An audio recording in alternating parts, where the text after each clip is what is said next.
ቁጥር 46 እስከ 52 እግዚአብሔር ቃል እንደዚህ ነው ይለው በኢየሱስ ስም አነባለሁ። ከዚህም በኋላ ወደ ኢያሪኮ መጣ። ኢየሱስና ደቀ መዛሙርቱ ከብዙ ሕዝብ ጋር ኢያሪኮ ሲወጡ አይነ ስውሩ የጢሞስ ልጅ በርጤሜዎስ በመንገድ ዳር ተቀምጦ ይለምን ነበር። እርሱም የናዝሬቱ ኢየሱስ መሆኑን በሰማ ጊዜ የዳዊት ልጅ ሆይ ኢየሱስ ሆይ ማረኝ እያለ ይጮህ ጀመር። ብዙዎችም ዝም እንዲል ገሰጹት። እርሱ ግን የዳዊት ልጅ ሆይ ማረኝ እያለ የባሰውን ጮኸ። ኢየሱስም ቆም ብሎ ጥሩት አላቸው።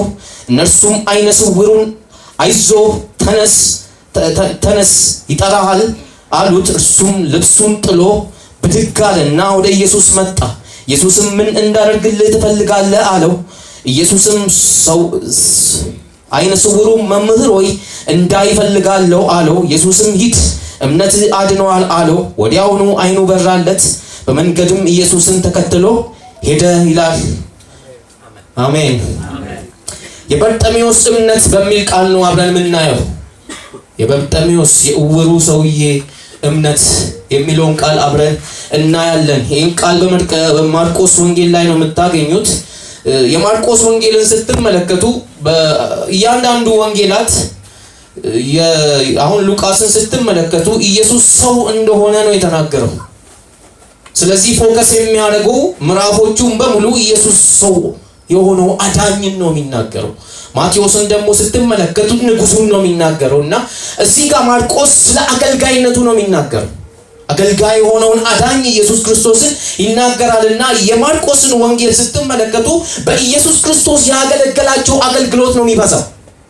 ትምህርቱን ስብከቱን አይናገርም። አብዛኛውን ቦታ እንደነዛ ብዙ ምዕራፍ አይደለም ያለው። ምዕራፍ ፈውሱን ነው የሚናገረው፣ ተአምራቱን ነው የሚናገረው፣ ድንቅ ያደረገውን ቦታ ነው የሚናገረውና በዚህ ቦታ ላይ ይሄኛው በርጤሜዎስ የተፈወሰበት ቦታ የመጨረሻው የማርቆስ ወንጌል ተአምራት ነው ወይም ደግሞ ኢየሱስ ክርስቶስ ያደረገው ፈውስ ነው። ከዚህም በኋላ ስታዩ ኢየሱስ ክርስቶስ ወደ መከራ ወደ ሞቱ የሄደበትን ምዕራፍ ነው የምናየው። ቀጣይ ምዕራፍ 6 ማለት ነው። ቀጥሎ ያሉ ምዕራፍ 6 እዚህ ቦታ ላይ የምናየው አንድ ሰውዬን ነው። ስለ በርጤሜዎስ እናያለን። በርጤሜዎስ እንዲያምን ያደረገው ነገር ምን እንደሆነ እናያለን። ፈውስ ያስገኘለት ነገር ምንድነው? በርጤሜዎስ መጽሐፍ ሲናገር ኢየሱስ ክርስቶስ ከኢያሪኮ ሲመጣ ነው የሚለው።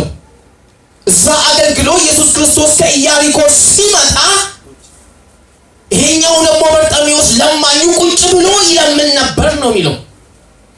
እንደ ሌሎቹ ኢየሱስ ክርስቶስን የሚከተል አይደለም። እንደ ደቀ መዛሙርቱ እንደ ብዙ ሰዎች ኢየሱስ ክርስቶስን የሚከተል እሱ ወደ ሄደበት ቦታ የሚሄድ ሰው አይደለም። ቁጭ ብሎ ለልመና የወጣ ሰው ነው፣ ለፈውስ አይደለም። የቀን እንጀራውን ለማግኘት ነው ከቤቱ የወጣው። ራሱን ችሎም የሚንቀሳቀስ ሰው አይደለም። ሳምባዲ ነው የሚያግዘው። እዛ ቦታ ያስቀምጡታል። ነቢ ማታ ሂዶ ከዛ ቦታ ሊያነሱት ይችላሉ፣ አይነ ስውር ስለሆነ። ብዙ ዘመን በዚህ ህይወት ስለሆነ ይሄ ሰውዬ ምንም ነገር በህይወቱ ውስጥ የለም። ሁሉ ነገሩ የተዘጋ ሰው ነው። ጌታ ኢየሱስ ሲናገር አይን የህይወት ብርሃን ናት ነው የሚለው። ማለት ጨልሞበታል ሁሉም ነገር ማለት ነው ይሄ ሰውዬ። በእነዚህ ሁኔታ ውስጥ እያለ ቁጭ ብሎ እየለመነ ብዙ ሰዎች ከኢየሱስ ጋር ከኢያሪኮ ሲመጡ ስለነበረ አንድ ነገር ሰማ። ስለ ኢየሱስ ሰማ። እምነት የሚባለውን በህይወታችሁ ውስጥ በጣም እንድትፈትሹት ነው የምፈልገው። ብዙ የእምነት ትምህርቶች አሉ። እምነት እንዲህ ነው እንደዛ ነው የሚሉ ብዙ ሰዎች አሉ። እምነት መጽሐፍ ቅዱሳዊ የሆነው እምነት ምንድነው የሚለውን እንድታዩ። ስለ እምነት ስታስቡ መጽሐፍ ቅዱስ ውስጥ ብዙ ቦታ ነው እምነት ብሎ ነው ያለው። በሁለት ቃል ነው ያለው። አንዱ እምነት ይላል፣ አንዱ ደግሞ መታመን ይላል አማርኛችን። እንግሊዘኛው ጋር ስትሄዱ believe ይለዋል፣ trust ይለዋል፣ faith ይለዋል። እንደዚህ ያስቀምጦታል። አንዱ ኮንፊደንስ ደግሞ ይለዋል። እና ስለ እምነት ስላለ ብቻ እምነት ብላችሁ አትቀበሉት። ኮንቴክስቱን ይዩት መጀመሪያ። መጽሐፉ ምን እያለ ነው ያለው የሚለውን ማየቱ ጥሩ ነው። ብዙ ነገር ያለ ኮንቴክስት ስለምንፈታ ነው መንፈሳዊ ጭጡን የማናገኘው መልእክቱን የማናገኘው እና እንደመሰለን ባንፈታ ደስ ይላል እግዚአብሔርን ቃል። እዚህ ቦታ ላይ ፒስስ ነው የሚለው ስለ እምነቱ ጠንካራ ስለሆነው እምነት ወይም ደግሞ ይሄ እምነት የሚሉት በሰው ልብ ላይ የሆነ ነገርን የሚያበራ የሰው ልብ የሚነካ እምነት ነው የሚናገረው እዚህ ቦታ ላይ። ተስፋ አላደረገም ሰውዬው። ስለ ተስፋ አይደለም የሚናገረው እዚህ ቦታ ላይ ማለት ነው። ሀፕን ስላደረገ ጉዳዩ ተስፋ ያደረገው ነገር አይደለም። እና እዚህ ቦታ ላይ ኢየሱስ ክርስቶስን ካገኘ በኋላ ስለ ኢየሱስ ክርስቶስ ሲሰማ መጮህ ጀመረ። ሲጮህ ግን አንድ ትልቅ ጉዳይ ነው ያነሳው። የዳዊት ልጅ ሆይ ነው ያለው። ይሄ የዳዊት ልጅ የሚለው ቃል ከሱ ጋር የሚከተሉ እነ ዮሐንስና እነ ያዕቆብ እንኳን ገባቸውም ባይዘው አልተረዱትም። በመንገድ ላይ ከሱ ጋር ይሄዳሉ። ዮሐንስና ያዕቆብ ኢየሱስ የሚከራከሩ ስለ አንድ ጉዳይ ነው። በቀኝ ይቀመጣሉና በግራ ይቀመጣሉ ነው የሚያከራክራቸው። ካቱ ፓራዲያስ ሰውየው ስለ ኢየሱስ ሲሰማ አንድ እምነት በልቡ ውስጥ ገባና የዳዊት ልጅ ሆይ አለ። ይህን የዳዊት ልጅ ብዙ ጸሐፍቶች አልገባቸውም፣ ብዙ ፈሪሳውያን አልገባቸውም፣ አልተረዱትም። ሁለተኛ ሳሙኤል ምዕራፍ 7 ላይ ስታነቡ ዳዊት እንደዚህ አለ፣ ለእግዚአብሔር ቤተ መቅደስን እሰራለሁ ብሎ ተነሳ። ከዛ ናታን ሄደና አይደለም እግዚአብሔር አለ አንተ አሰራልኝም ነው የሚል አለ። ከጉልበት የሚወጣው ልጅ ይሰራልሃል አለውና ከዛም በኋላ መንግስቱን ትጸናለች ብሎ ሲናገር ስለ ሰለሞን አይደለም የሚናገረው፣ ስለሚጠበቀው ስለ ዳዊት ልጅ ስለተባለው ስለ ኢየሱስ ክርስቶስ ስለ መሲሁ ነው የተናገረው። ይሄ አይነ ስውር ማለት ነው ተከታታይ ትምህርት ሳይወስድ ስብከት ሳይሰበክለት ስለ ኢየሱስ ሲሰማ በልቡ ላይ በራለት። የዳዊት ልጅ የተባለው ከብዙ ጸሐፍቶች የተደበቀ ከብዙ ሰዎች የተደበቀ አይሁዳውያን ያልረዱትን ጉዳይ ተገለጠለትና እምነቱ ጀነሬት ሆነለት። የፈውሱ ምንጭ ጨዋታ አይደለም፣ እምነት ጨዋታ አይደለም በሉት። ሺህ ጊዜ ጩህ፣ እምነት አይደለም እሱ። እምነት ከጨዋቱ በስተጀርባ ያለው እንድትጮህ ያደረገ ጉዳይ ነው። እምነት በልብ ላይ የበራልህ ጉዳይ ነው። እምነት የተረዳኸው ጉዳይ ነው። እምነት ባይዘው የማቴሪያል አያመጣም፣ ሃይላንድ ላይ ያመጣልህ። ትልቁን እግዚአብሔር ነው የሚገልጥልህ እምነት። ሃሌሉያ ሃሌሉያ። አማኝ ነህ ካልክ ከእግዚአብሔር ጀምር እንጂ ከነገሮች አትጀምር። ውሃውን ትጠጣለህ፣ ዕቃውን ትጥላለህ፣ ከዛም በኋላም ትጠማለህ። መልስ ውጡ ከማቴሪያል ውስጥ። መጽሐፍ ሲናገር የእግዚአብሔር መንግስት አለ ስለ መጠጥና ስለ መብል አይደለም አለ።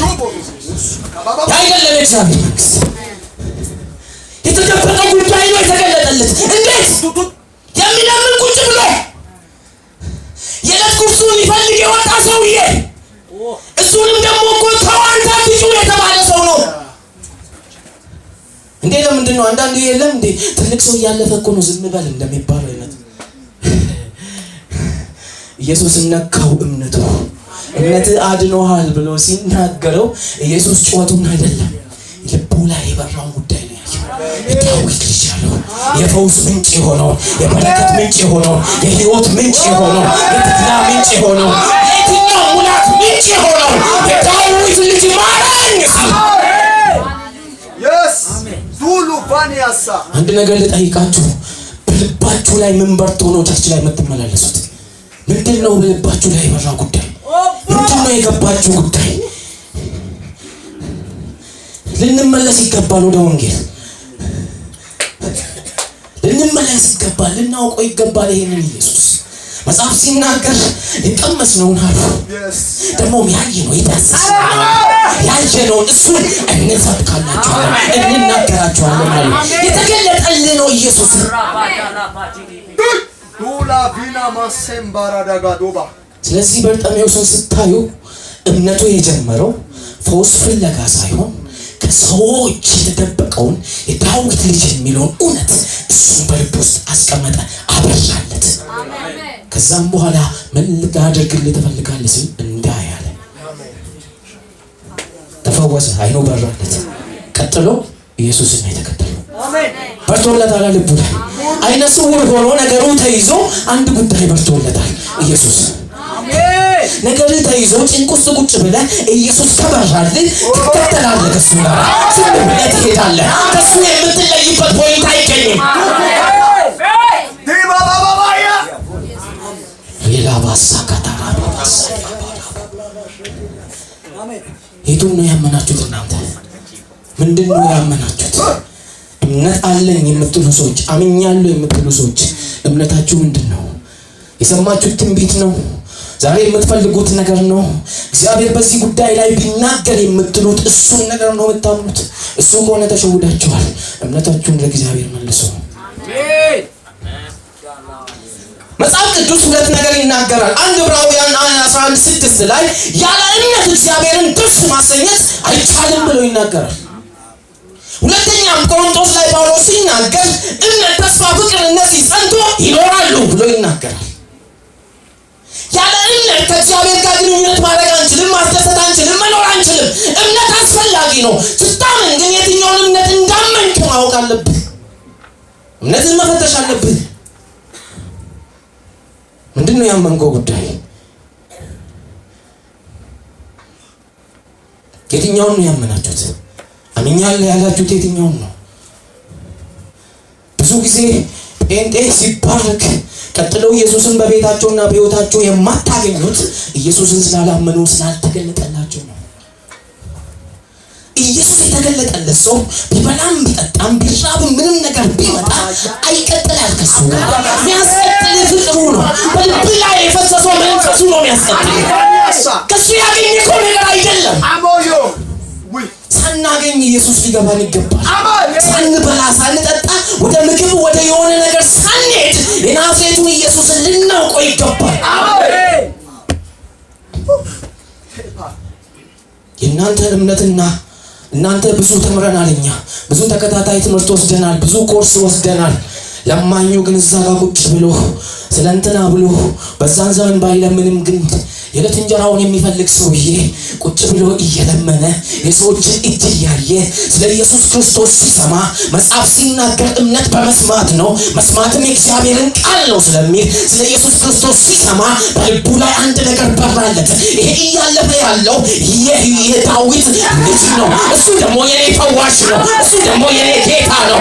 ይሄ ዳዊት ልጅ አስቀድሞ እግዚአብሔር በአባቶች ተስፋ ያደረገው እግዚአብሔር የሰጠን እሱ ነው ብሎ የገባው አይኑ ሳይበራለት ነው ኢየሱስን ያወቀው።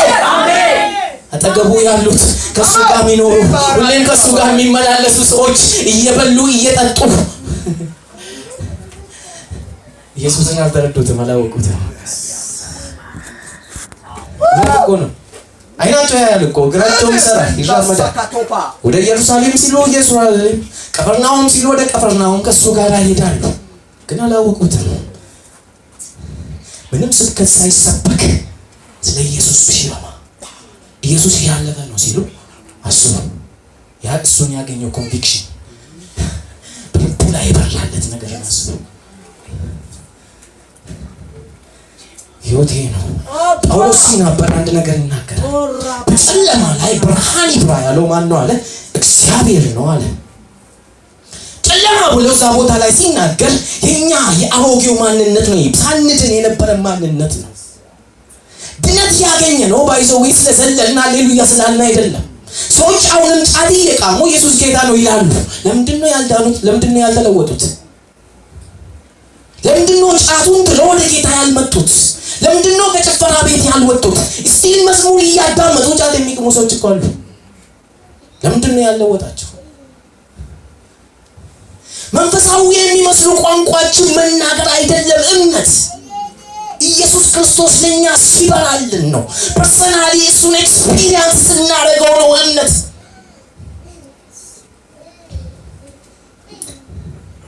እምነት የዓይን ፈውስ ማግኘት አይደለም። እምነት የሆነ ትንሣኤ ከሙታን መነሳት እንዳላዛርም አይደለም። እምነት የናዝሬቱ ኢየሱስ ሲገለጥልን ነው። እግዚአብሔር የላከውን የአንድያ ልጁ በሕይወታችሁ ውስጥ ተገልጧል ወይ? አውቃችሁታል ወይ ነው ጥያቄ። እሱን ተረድታችኋል ወይ? ጳውሎስ አንድ ነገር ነው የሚናገረው። የኋላዬን ትቼ ፊቴን ለመያዝ እዘረጋለሁ ብሎ የሚፈልገው አንድ ጉዳይ ነው። ሁሉንም እንደ ጉድፍ ቆጠርኩ አለ። ለምን ሲባል ኢየሱስ ክርስቶስና የትንሣኤውን ኃይል አገኝ ዘንድ አለ። አንድ ነገር ይግባ። ኢየሱስ ቀን በቀን ነው የሚገኘው። ቀን በቀን ነው ሊገለጥልህ የሚገባው።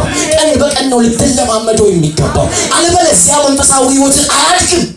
ሕፃን ሆነ በዛው ልትመላለስ ትችላለህ። ልሳን ልትናገር ሃሌሉያ ልትለምድ ልትዘል ልታሸበሽብ ትችላለህ። ፐርሰናል የሆነ ከኢየሱስ ክርስቶስ ጋር ግንኙነት የሚኖር ግን ቀን በቀን እሱ ሲገለጥልህ ነው።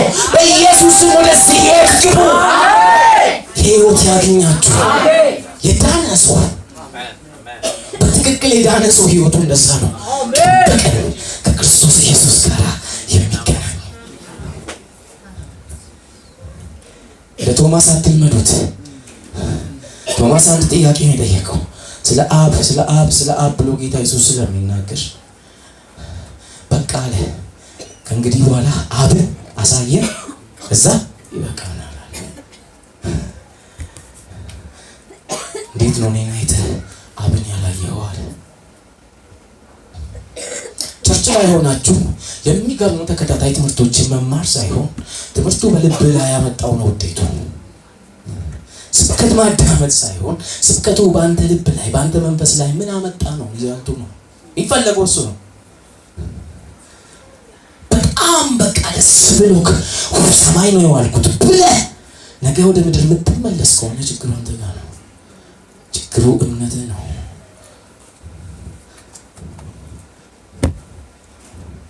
እምነት የተባለው መጽሐፍ ቅዱስ ውስጥ ብሉይ ኪዳንም አዲስ ኪዳን ጋር ሄዳችሁ ስታዩ አመኑ የተባሉ ወይም ደግሞ የእምነት አባቶች የተባሉ ሰዎች በሙሉ እግዚአብሔርን ሲያምኑ ከእግዚአብሔር ራሱ ጋር ነው የተገናኙት። እምነት የመጀመሪያ ድርጊቱ ያንተን ፍላጎት አይደለም የሚያስገኝልህ፣ እግዚአብሔርን ነው የሚያስገኝልህ። አሜን አሜን። እግዚአብሔርን ካስገኘልህ እምነት እግዚአብሔር ወደ ፈለገው ነው የሚመራህ። አሜን። ለምን ያ ስለሆነ እምነት አይን አለው።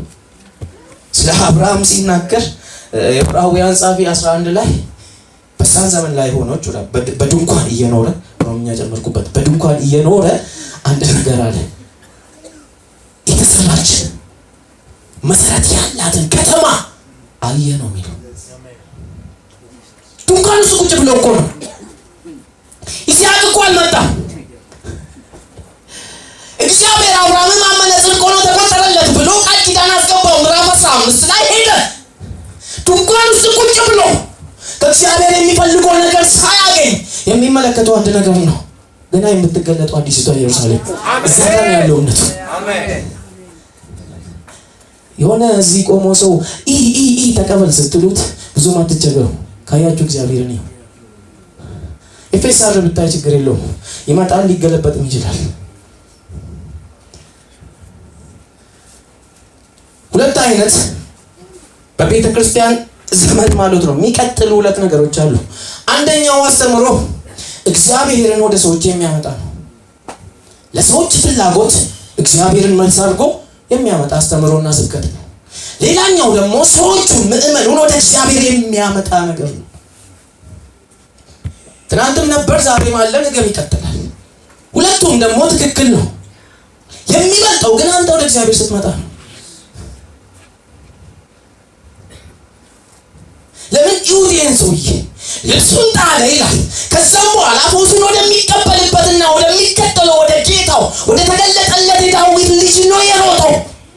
ልብሱን ጥሎ ከሱ ጋር ብዙ ዘመን የኖረውን ካባ ጣለና አሁን አታስፈልገኝም፣ የዳዊት ልጅ መጥቷል፣ ከሱ ጋር ተገናኝቻለሁ፣ አሁን እሱ ጋር ነው የሚሄደው።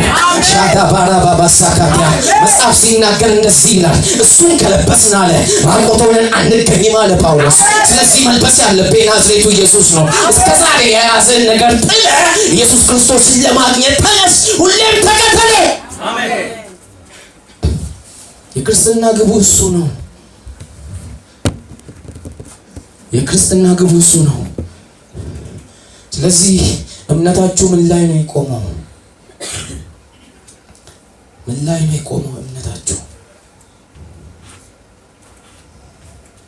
እምነታችሁ እግዚአብሔርን አሳይቷችኋል ወይ? እውነት የምትዘምሩለት ጌታ በልባችሁ ላይ ተገልጧል ወይ? ልንጠይቅ ይገባል ራሳችንን። መጽሐፍ ቅዱስ ሲናገር ጳውሎስ ኤፌሶን ላይ እና ጴጥሮስ ሁለት ነገር ይናገራሉ። ጳውሎስ ሲናገር ኢየሱስ ክርስቶስ አለ የቤተ ክርስቲያን ሙላት ነው አለ። ጴጥሮስ ደግሞ የመለኮት ሙላት በሙሉ በእርሱ ተገልጧል አለ። ኢየሱስ ተገለጠልህ ማለት የመለኮት ማንነት ባንተ ውስጥ ገብቷል ማለት ነው። የቤተ ክርስቲያን ሙላት የሆነው ኢየሱስ ክርስቶስ አንተ ውስጥ ተቀምጧል ማለት ነው። ለምን? ቤተ ክርስቲያን ይሄኛው ታየውን አንተ ስለሆንክ።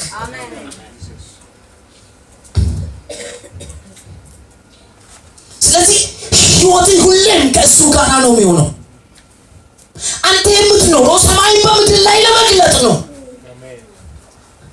አንተ ስትንቀሳቀስ ሰማይ እንዲንቀሳቀስ ነው እግዚአብሔር የሰራክ። አንተ በተቀመጥክበት ቦታ የመለኮት ዓለም እንዲገለጥ ነው እግዚአብሔር የሰራክ። አሜን። አይደለም፣ ወሬ አይደለም፣ ምድራዊ ነገር አይደለም፣ የሥጋ ፍላጎት አይደለም። ስራ ያለው እግዚአብሔር በአንተ ተገልጦ ስራውን እንዲሰራ ነው የተሰራከው። ያ በሕይወትህ ሊፈጸም የሚችለው ግን በእምነትህ ላይ ነው የሚቆመው። አመንኩ ብለህ አንተ የምትፈልገውን ጉዳይ መልቀቅ ካለብህ ዛሬ መልቀቅ አለብህ። ኢየሱስን ካላሳየህ እስከ ዛሬ ከኢየሱስ ጋር ካላገናኘ ያንተ ማንነት ካልለወጠ ሕይወትህ ኢየሱስ ክርስቶስ ካልሆነ መልቀቅ መቻል አለብህ። ያመነው ለፈውስ ቢሆን እንደ ለምጻሞቹ ሰዎች ይመለስ ነበር ከተፈወሰ በኋላ። ሰውየው ያመነው ሳይፈወስ ነው። አይነ ስውር ሆኖ ነው ኢየሱስ የገባው። እዛ ነው የተከተለው። አይኑ ስለበራለት አይደለም። ግን አይነ ስውር ሆኖ ምንም ማለት ፊዚካሊ እኮ እዛ ጋር ሂስቶሪካል ጂሰስን እዛ ጋር ያለው በታሪክ ሰዎች የሚያውቁትን ሰው ሆኖ የተገለጠውን ሳያይ ዳዊት ልጅ እንደሆነ ገባው። ከዘላለም በፊት እግዚአብሔር ያቀደው ነገር ነው ይበራለት። እንደዛ ይብራላችሁ። አሜን። የልቦናችን አይን ዛሬ ይከፈት። አሜን። በኢየሱስ ስም ይከፈት። አሜን። እሱን የምናውቅበት በኢየሱስ ክርስቶስ ስም የልቦናችን አይን ዛሬ ይብራ። አሜን። ቤላራ ማሳካታ።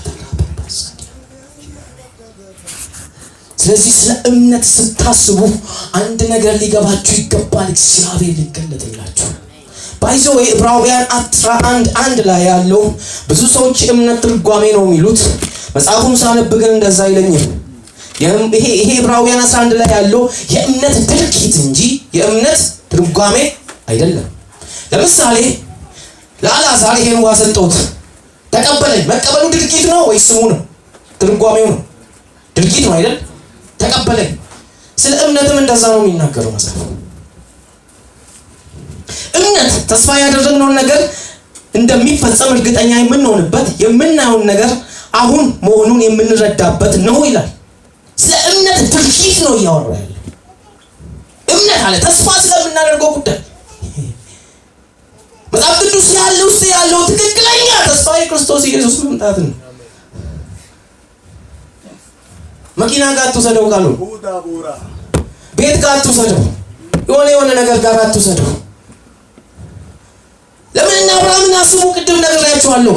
ያየው ጉዳይ ገና የሚገለጠውን ከተማ ነው።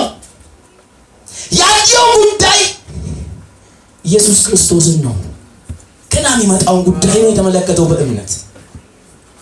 የእምነት ድርጊት ያሳያል። ሲያሳይ ደግሞ ከእግዚአብሔር ነው የሚጀምረው። ከእግዚአብሔር ነው የሚጀምረው። እግዚአብሔርን ይገልጥልሃል። እሱ ደግሞ የናዝሬቱ ኢየሱስ ተመልሶ እንደሚመጣ ተስፋ ታደርጋለህ። በዛ ተስፋ ትሄዳለህ። ይመጣል የሚለውን ነገር ማለት ነው። በተስፋ ደረጃ ብቻ ሳይሆን በእምነት እያየክ ነው የምትጓዘው ማለት ነው። አሜን። በተስፋ ደረጃ አይደለም። መጽሐፍ ተስፋ ይላል፣ እምነት ይላል፣ ፍቅር ይላል። ይሄን ኢየሱስ ክርስቶስን የምታፈቅረው ከሆነ የምትወደው ከሆነ የምታምነው ከሆነ ተስፋ ያደረግከው ነው የምትሄደው። እምነትህ ግን ተስፋን ነው የሚያሳየው፣ አካሉን ነው የሚያሳየው ማለት ነው። በርጤሜዎስን ይዩት። አይኑ ሳይከፈትለት የዳዊት ልጅ ነው ያየው። ተስፋውን ነው የተመለከተው። እምነት ማለት እንደዛ ነው። ዛሬ ላይ ቆመ ጌታ ኢየሱስ መጥቶ ሲወስድ ወደምትገባበት ከተማ ነው የምትመለከተው። ያሳያል እምነት። አይንን ያበራልሃል እምነት። ከፊት ለፊት ያለውን ተስፋ እርግጠኛ ያደርግልሃል እምነት።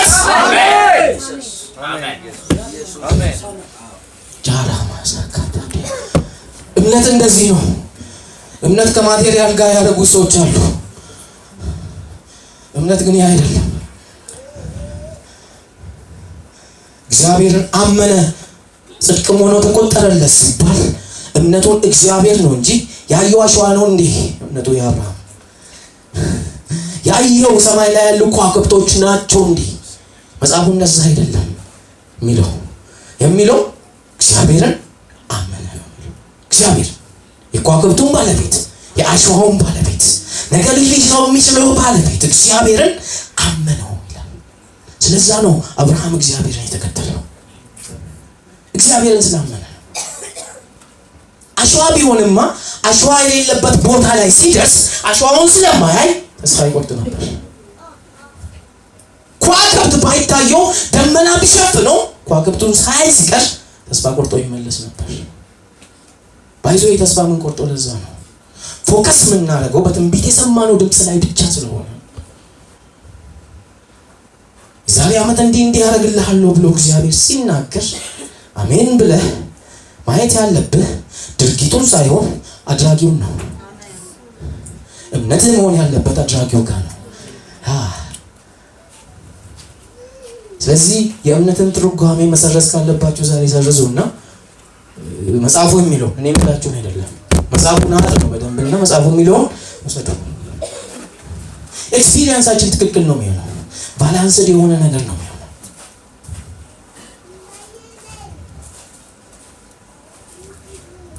እግዚአብሔር ይርዳን።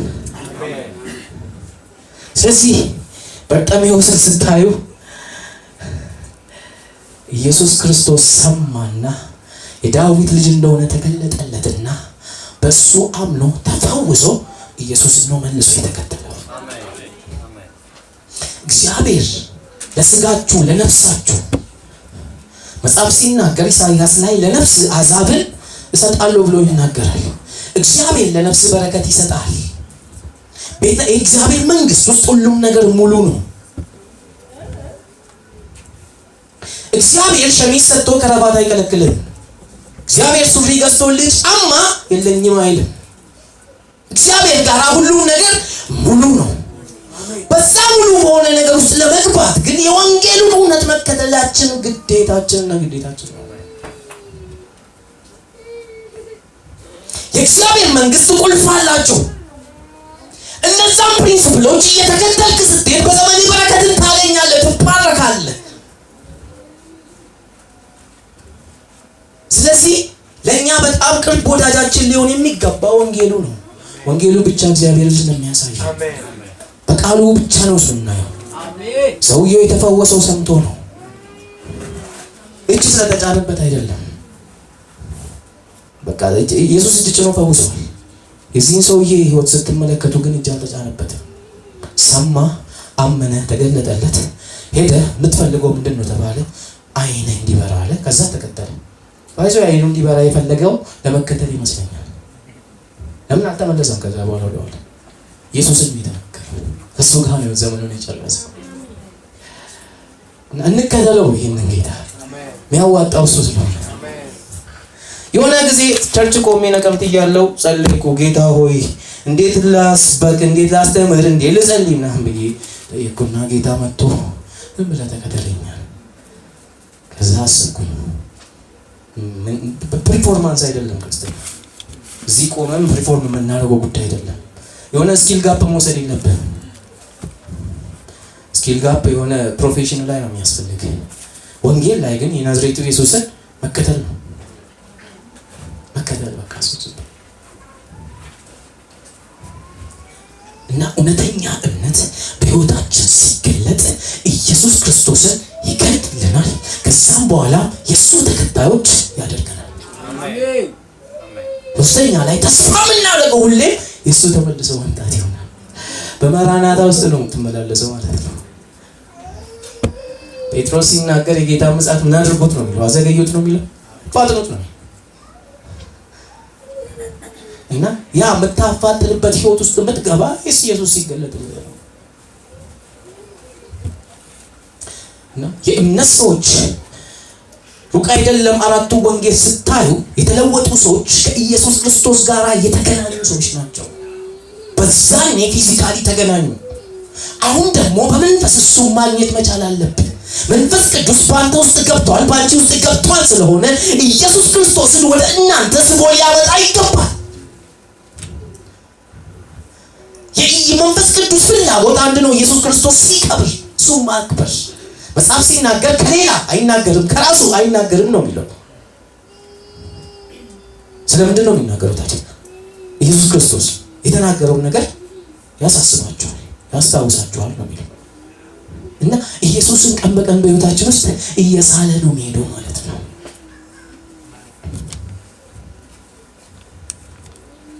ፈውስ ሊሆንልህ የሚገባው፣ በረከት ሊሆንልህ የሚገባው፣ ለውጥ ሊሆንልህ የሚገባው ኢየሱስ ክርስቶስ ተገልጦልህ ነው። አሜን በል። እሱ ተገልጦልህ ነው። እሱን አውቀኸው ተረድተኸው ነው። የዛኔ ሀምብል ነው የምትሆነው። ምንም ነገር ሊመጣ ወደ አንተ አትፎክርም። ሰዎች ላይ አትዘንጥም፣ አትኩራራ። እኔ አትልም። እሱ እያልክ ትኖራለህ። መጽሐፍ ሲናገር እንደዚህ ይላል፣ በርሱ ይላል፣ ከርሱ ይላል፣ ለርሱ ይላል። ካንተ የሆነ ነገር የለም ማለት ነው። ስለዚህ እኔ የሚለውን ነገር ቀብረከው በርሱ ነው ይላል ትላለህ። ደግሞ ከርሱ ነው ያገኘሁት፣ ደግሞ የመጣው ነገር ሁሉ ለርሱ ነው ብለህ ነው የምትኖረው። ለምን? ኢየሱስ ስለገባህ ብቻ፣ ኢየሱስ ስለገባህ ብቻ፣ ኢየሱስን ስለተረዳኸው ብቻ። ስለዚህ ከሃይማኖት ስርዓት ውስጥ ውጡ። የወንጌል እውነት ይብራላችሁ። አሜን። የበርጤሜዎስ እምነት ኢየሱስን ነው የገለጠለት። ያንተ እምነት ምን እየገለጠልህ ነው ያለው? እምነት አለው ሰው ሁሉ። እምነት ስለሌለ ነው የሚለውን ነገር ብዙ ማለት ነው። ሰው እምነት አለው፣ ያምነው ጉዳይ ነው የሚለያየው እንጂ ሰው እምነት አለው። ለምን? ከቤት ተነስታችሁ እዚህ መምጣታችሁ ራሱ እምነት ስላላችሁ ነው። ሰባኪዎች አንድ ነገር ይመስላቸዋል። ሰው አሜን ሲል እምነት ያለው፣ ዝም ብሎ ሲቀመጥ ደግሞ እምነት የሌለው ውሸት ነው። ውስጣዊ ነው እምነት። ሳምባዲ እንትና ዘለዋል እምነት አለው፣ አንቺ ቁጭ ብለሻል እምነት የለሽ የሚል ነገር አይደለም። በአምልኮ ላይ ማስመላኪዎች ያን ነው የሚሸወዱት። አንዳንድ ሰው ቁጭ ብሎ ማለት ነው በቃ እያመለከ እያለቀሰ ነው። ሰማይ ነው ያለው፣ ስላልዘለለ ብቻ እዚህ ቆሞ በነገር ይወቅረዋል። ለዚህ አይነት ክርስትና የለም።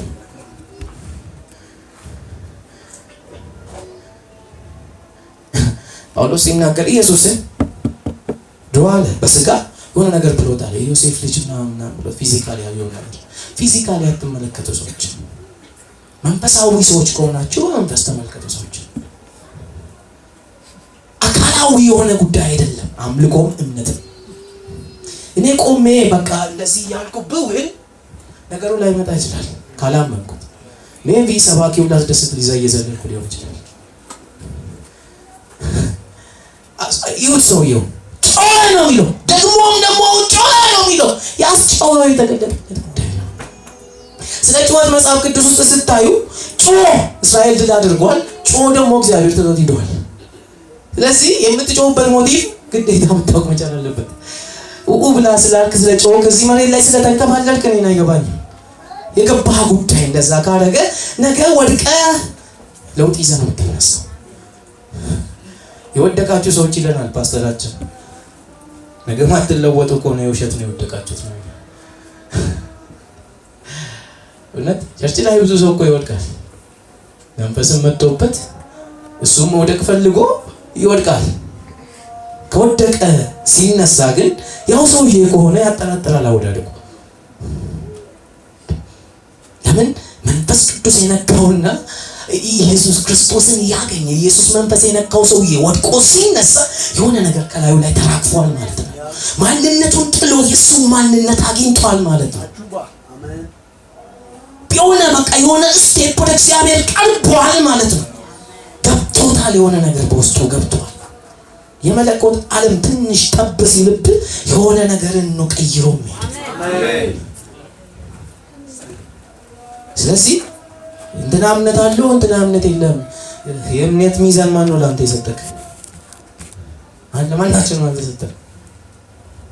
እንትና እኮ እምነት አለው እንትና ደግሞ የላትም አይባልም። ሁሉም ሰው እምነት አለው። እምነቱ ሌብል ይለያያል። መጽሐፍ ሲናገር ከእምነት ወደ እምነት ነው የሚለው። አንዳንዱ አንዱን እምነት ተሻግሮ ሌላ እምነት ጋር ደርሷል። አንዳንዱ ደግሞ ወደ አንደኛው እምነት እየተንጠራራ ሊሆን ይችላል። ለምን? ኢየሱስ ክርስቶስን አምኖ ተቀብሎ ቸርች የተቀመጠን ሰውዬ ነውር ነው እምነት የለህም ማለት እንዴ? ጌታን እኮ ነው የተቀበለው። ምን ይሁን ከዚህ በላይ?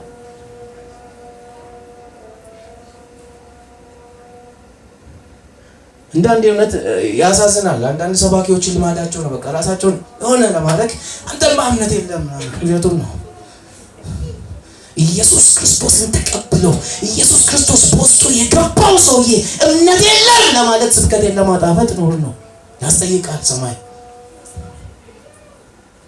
ግን እምነትህን ማወቁ ደግሞ አንድ ነገር ነው።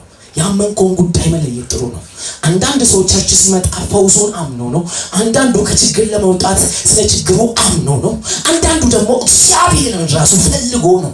እምነታቸው ይለያያል።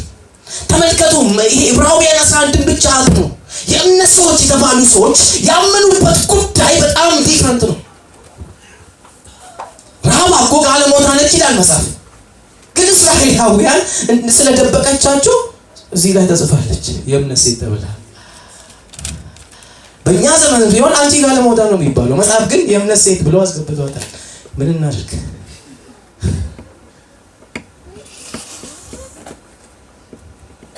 ስለዚህ ሰውን አይባልም እንደዛ ልላችሁ ፈልጌ። እምነት ትክክለኛው እምነት ግን መጽሐፍ ቅዱሳዊው እምነት ግን ኢየሱስ ክርስቶስን በልባችን ላይ ያበራልናል፣ ይገልጥልናል። እስራኤላውያን ስትመለከቱ ይሄን ተናግሬ እጨርሳለሁ ሰዓት እየሄደ ስለሆነ በረከታቸው ኪዳናቸው ውስጥ ነው ያለው። ኪዳኑን በጠበቁ ቁጥር በረከት ወደ ህይወታቸው ይመጣል። ዘዳግም 28 ስትናገሩ ዛሬ የምሰጥህን ይሄንን የሕግ ቃል ብትጠብቅ ስትወጣ ስትገባ ትባረካለህ። በረከት ይናገራል። በሆነ ፍሬ ትባረካለህ ብሎ ይናገራል።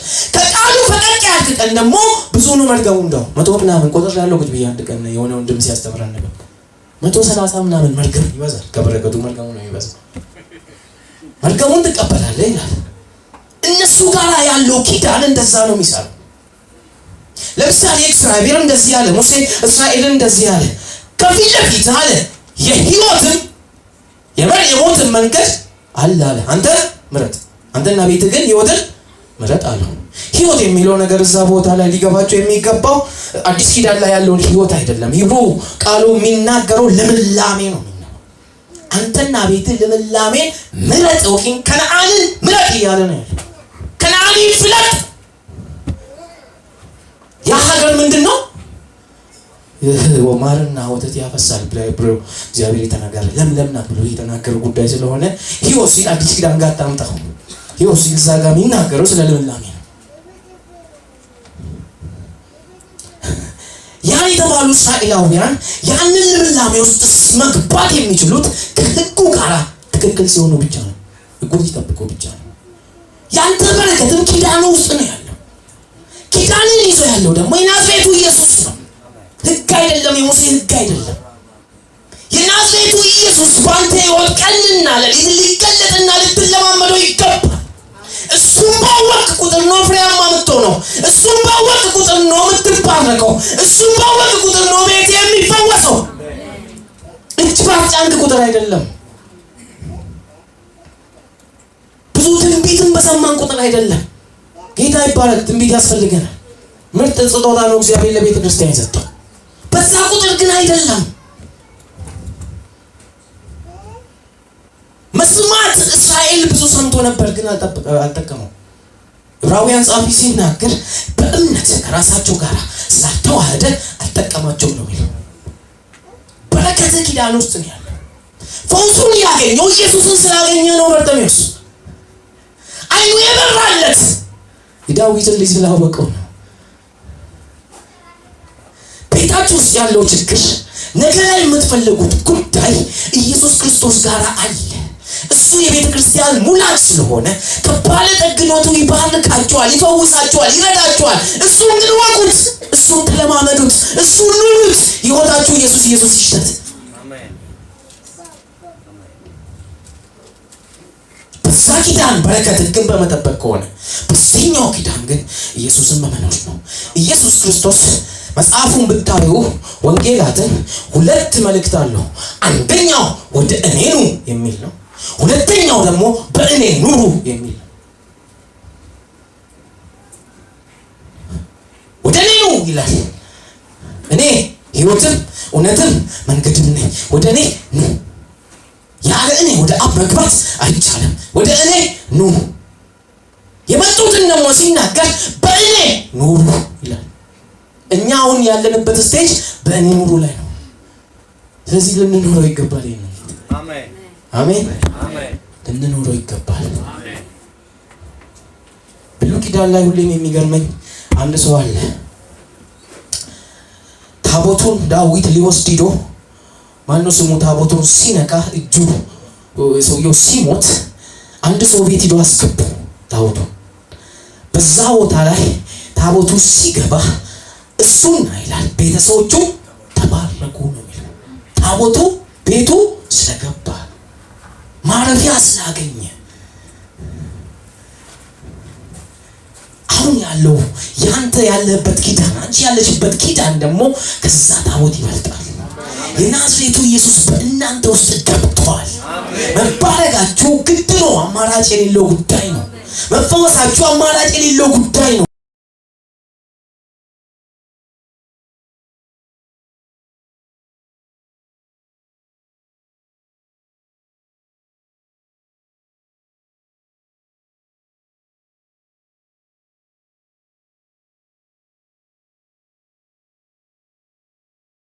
አንድ ነገር ስለ ኢየሱስ ለወጥ ብቻ ነው።